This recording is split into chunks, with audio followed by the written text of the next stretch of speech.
ونصلی علی رسولہ الکریم اما بعد فاعوذ باللہ من الشیطان الرجیم بسم اللہ الرحمن الرحیم ان الذین یکتمون ما انزلنا من البینات والہدی من بعد ما بیّناہ للناس فی الکتاب اولئک یلعنہم اللہ ویلعنہم اللاعنون الا الذین تابوا واصلحوا وبینوا فاولئک اتوب علیہم وانا التواب الرحیم۔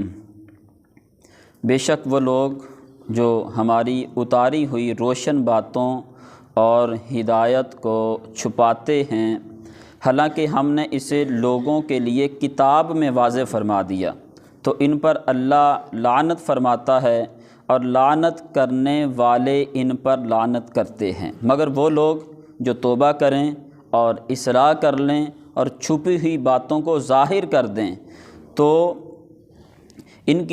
میں ان کی توبہ قبول فرماؤں گا، اور میں ہی بڑا توبہ قبول فرمانے والا مہربان ہوں۔ ان الذین یکتمون ما انزلنا من البینات والہدی، بے شک وہ لوگ جو ہماری اتاری ہوئی روشن باتوں اور ہدایت کو چھپاتے ہیں۔ یہ آیت مبارکہ ان علماء یہود کے بارے میں نازل ہوئی جو توریت شریف کے احکام اور اس میں موجود نعت مصطفیٰ صلی اللہ تعالیٰ علیہ وآلہ وسلم کی آیتیں چھپاتے تھے۔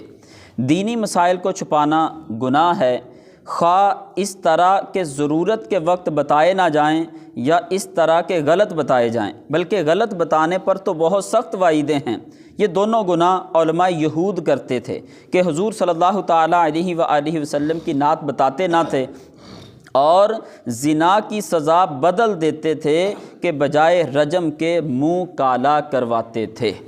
احادیث میں دینی مسائل چھپانے کی سخت وعیدیں بیان کی گئی ہیں، چنانچہ حضرت ابو ہریرہ رضی اللہ تعالیٰ عنہ سے روایت ہے، سرکار دو عالم صلی اللہ تعالیٰ علیہ وآلہ وسلم نے ارشاد فرمایا، جس سے علم کی کوئی بات پوچھی گئی جسے وہ جانتا ہے لیکن وہ اسے چھپاتا ہے تو قیامت کے دن اسے آگ کی لگام دی جائے گی۔ یہ دوبارہ حدیث مبارکہ آپ سنیے گا۔ حضور علیہ الصلوۃ والسلام نے ارشاد فرمایا، جس سے علم کی کوئی بات پوچھی گئی جسے وہ جانتا تھا لیکن وہ اسے چھپاتا ہے تو قیامت کے دن اسے آگ کی لگام دی جائے گی۔ اب جس سے پوچھی گئی اگر وہ جانتا تھا تو بتائے گا۔ ہم کیا کرتے ہیں، ہم سے اگر کوئی مسئلہ پوچھا جائے، ہمیں پتہ ہو یا نہ پتہ ہو، ہم دینی مسائل پر گفتگو کرنا شروع کر دیتے ہیں۔ ہم سے کسی نے مسئلہ پوچھا، آپ مجھے بتائیں کتنی ایج آپ کی ہو گئی، کتنے دوست بزرگ بیٹھے ہوئے ہیں، کبھی ایسا ہوا کہ کسی نے آپ سے کوئی دینی مسائل پوچھنا شروع کیے ہوں، کوئی دینی معلومات یا دین کے کسی موضوع پر گفتگو کرنا شروع کی ہو، آپ نے اسے یہ کہا ہو کہ یار میں نہیں جانتا، ہم کسی عالم سے پوچھ لیں گے، کسی مفتی سے پوچھ لیں گے، مجھے علم نہیں ہے، کبھی کسی نے کہا ہو۔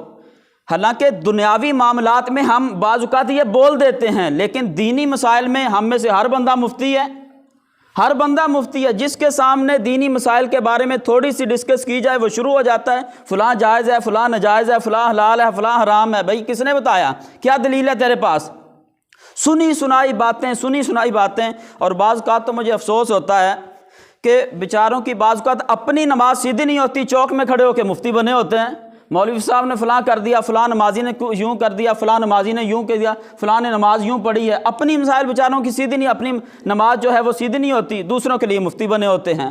تو اس لیے دینی مسائل میں یہ یاد رکھیے گا، حضور نے فرمایا کہ یہ قیامت کے دن اسے آگ کی لگام دی جائے گی۔ ہاں دینی مسئلہ پتہ ہے، کہیں پڑھا ہے کوئی قرآن میں، کسی حدیث کی کتاب میں، کسی فقہ کی کتاب میں، ہاں پڑھا ہے تو ضرور بتائیں۔ اگر پڑھا نہیں ہے تو سنی سنائی باتیں، اور بعض اوقات تو سنی بھی نہیں ہوتی۔ اچھا سنی تھی تو کس سے سنی تھی؟ واقعی کسی مستند عالم دین سے سنی تھی یا ایسے بس کسی بندے سے سنی تھی، وہی سنی سنائی بات آگے چلا دی؟ تو دینی مسائل کے اندر سنی سنائی باتیں نہیں چلیں گی۔ اس لیے اگر آپ سے کوئی بھی دینی مسائل کے اندر گفتگو کرتا ہے تو آپ اپنی قبر کو بھاری نہ کریں، قیامت والے دن پھنسنے والے خود کام نہ کریں، زبان دراز دین کے اندر نہ کریں، بلکہ آپ اسے یوں بول دیں کہ بھائی میں نہیں جانتا، ہم کسی عالم سے پوچھ لیں گے، کسی مفتی سے پوچھ لیں گے، مجھے علم نہیں ہے، نہ میں نے قرآن پڑھا تفسیر کے ساتھ، نہ میں نے حدیث پڑھی، نہ میں نے کوئی فقہ کی کتاب پڑھی، میں کیسے آپ کو شرعی مسئلہ بتا دوں؟ تو اس لیے شرعی مسائل بتانے میں، اس پر گفتگو کرنے میں فریق مفتی ہم سب کو نہیں بننا چاہیے۔ ہاں دینی مسئلہ کسی کتاب میں پڑھا ہوا ہے، قرآن میں پڑھا، حدیث میں پڑھا، کسی فقہ کی کتاب میں پڑھا تو ضرور بتائیں، اس کے علاوہ واضح بول دیں کہ میں نہیں جانتا۔ بلکہ مولا علی رضی اللہ تعالیٰ عنہ کا فرمان موجود ہے، حضرت علی رضی اللہ تعالیٰ عنہ فرماتے ہیں کہ جس سے کوئی شرعی مسئلہ پوچھا جائے اور وہ نہیں جانتا، وہ اس کے جواب میں کہہ دے واللہ اعلم ورسولہ اعلم، فرمایا یہ آدھا علم ہے۔ لیکن آج کل یہ کہتا کون ہے؟ یہ کہہ دے گا تو شاید عزت کا سوال ہے، عزت خراب ہو جائے گی، لوگ کہیں گے مولوی صاحب کو پتہ ہی نہیں تھا، کیونکہ آج کل ہمارا ذہن بھی تو اس طرح کا ہے نا، اگر کسی نے مسئلہ بتا دیا تو بہت بڑا عالم، بہت بڑا مفتی، اور اگر کسی نے نہ بتایا، اگر کسی نے یہ کہہ دیا کہ مجھے اس کا علم نہیں ہے تو ہم کہتے ہیں لے تو پتہ ہی کسے شاید نہیں۔ تو ایسا ہمارا ذہن بھی نہیں ہونا چاہیے۔ مسئلہ معلوم ہو تو بتا دیں، اگر معلوم نہیں ہے تو اس کے جواب میں آپ واضح بول دیں کہ میں نہیں جانتا، اور بتائیں بھی وہ جو واقعی آپ کو دلیل کے ساتھ پتہ ہو کہ واقعی یار یہ درست مسئلہ ہے۔ بلکہ اعلیٰ حضرت رحمۃ اللہ تعالیٰ علیہ فتاوی رضویہ میں لکھتے ہیں کہ غیر عالم کے لیے اپنی اٹکل سے مسئلہ بیان کرنا اگرچہ وہ درست ہی ہو، فرمایا حرام ہے۔ غیر عالم اپنی اٹکل سے، اپنی عقل سے مسئلہ بیان نہیں کر سکتا۔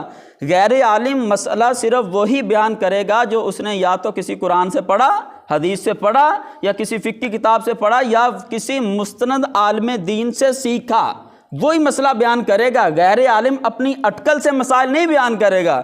ہم نے دیکھا ہے، آپ نے بھی دیکھا ہوگا، لوگ بیٹھے ہوتے ہیں دینی مسائل کو بیان کرنے کے لیے، تو ایسا نہیں چلے گا۔ اگر ایسا کرنے کی عادت ہے، آپ کسی کا نقصان تو جو کر رہے ہیں وہ کر رہے ہیں، حلال حرام جائز نجائز بولی جا رہے ہیں، آپ کسی کا نقصان تو آپ کر رہے ہیں، لیکن اس کے ساتھ ساتھ قیامت والے دن آپ بھی پھنسیں گے۔ اس لیے اپنی زبان کی حفاظت کی یہ بہت ضرورت ہے۔